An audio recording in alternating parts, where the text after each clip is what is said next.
Donc, il fallait pas que j'oublie de vous parler du fait que dernièrement, oui, effectivement, ça aussi, c'est intéressant d'en faire le parallèle. Il y a une attaque aérienne de la Syrie, donc par Israël.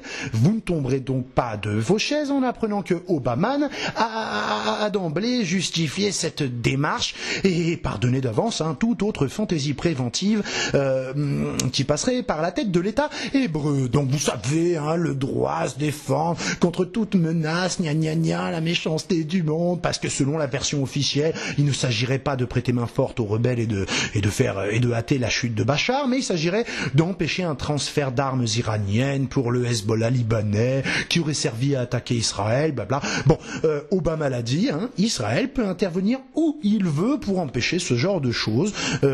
C'est free. Donc, l'ayant entendu dire aussi que les USA comptaient armer les rebelles syriens, on peut donc envisager que si Bachar el-Assad en avait les moyens, il serait lui aussi légitime en bombardant les USA sur le site de production des armes, mais aussi la Grande-Bretagne, la France, les Émirats, Bugs Bunny, etc. Non ? Et tous les pays par lesquels ces armes arriveraient jusqu'aux destinataires rebelles.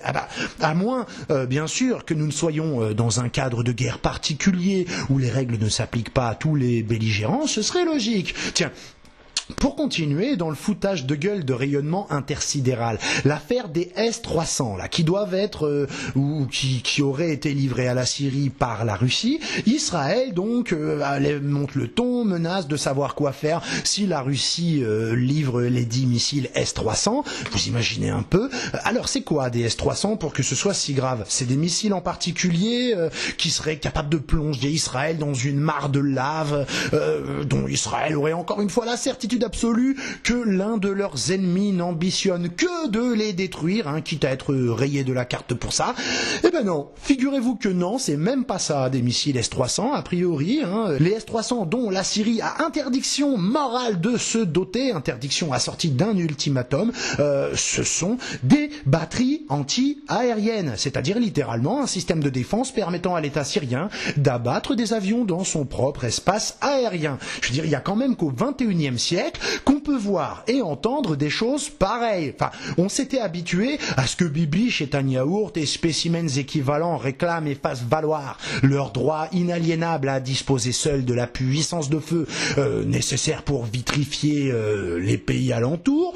On avait déjà vu Obama pleurnicher pour un drone abattu par l'Iran en Iran, mais là on est passé quand même à l'étape supérieure. On grimpe d'une catégorie.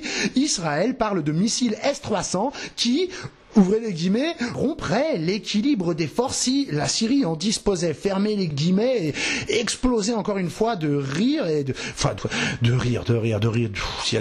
Enfin, c'est là qu'on a du mal à comprendre comment on peut être aussi décontracté en racontant autant de sornettes. Enfin, l'équilibre des forces. Avant, c'était Russie, USA, Inde, Pakistan, par exemple, qui s'abstenaient de s'atomiser mutuellement. Mais de nos jours, l'équilibre des forces à ne pas rompre dans la région, c'est tout simplement le droit imprescriptible d'Israël à détenir seule l'arme nucléaire, à attaquer elle et elle seule préventivement et sans représailles justifiables possibles par le camp d'en face, à patrouiller dans Gaza en armes et sans heurts avec la population, mais aussi à verrouiller son propre espace aérien tout en survolant et en bombardant, pourquoi pas, le pays de leur choix, et ici la Syrie, en exigeant donc de fait de ne même pas risquer de se prendre un missile solaire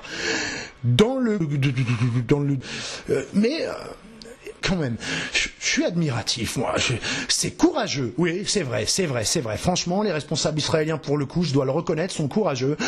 C'est courageux d'oser réclamer et à être aussi lâche. Bon, remarquez ici, on avait déjà eu un avant-goût. Je me rappelle de Bibi, donc qui menaçait Gaza de représailles encore plus terribles si on touchait à un cheveu de ces super soldats déployés à Gaza, et pourtant en pleine opération poigne de fer et couilles en mousse. Donc tu l'imagines dans un championnat, cette comptine-là, le boxeur, qui dénonce l'intention de son adversaire d'avoir une bonne garde, d'esquiver et de rendre les coups, parce que, vous comprenez, si on est deux à frapper, ça rompt l'équilibre, le mieux, écoutez, vous le menottez les mains dans le dos, à la limite, vous l'asseyez dans le coin sur le tabouret, et puis je vais le tabasser debout, ça ira bien. Bon, vous voulez détruire des trucs et tuer des gens en Syrie, vous voulez faire la guerre sans avoir peur de sacrifier des soldats, envoyer des drones au lieu d'exiger un survol peinard avec des avions à habiter, enfin, quoique, on l'a vu, les drones, a priori, ça coûte cher, ça contient des informations, et c'est pas parce que c'est la méthode d'assassinat la plus lâche jamais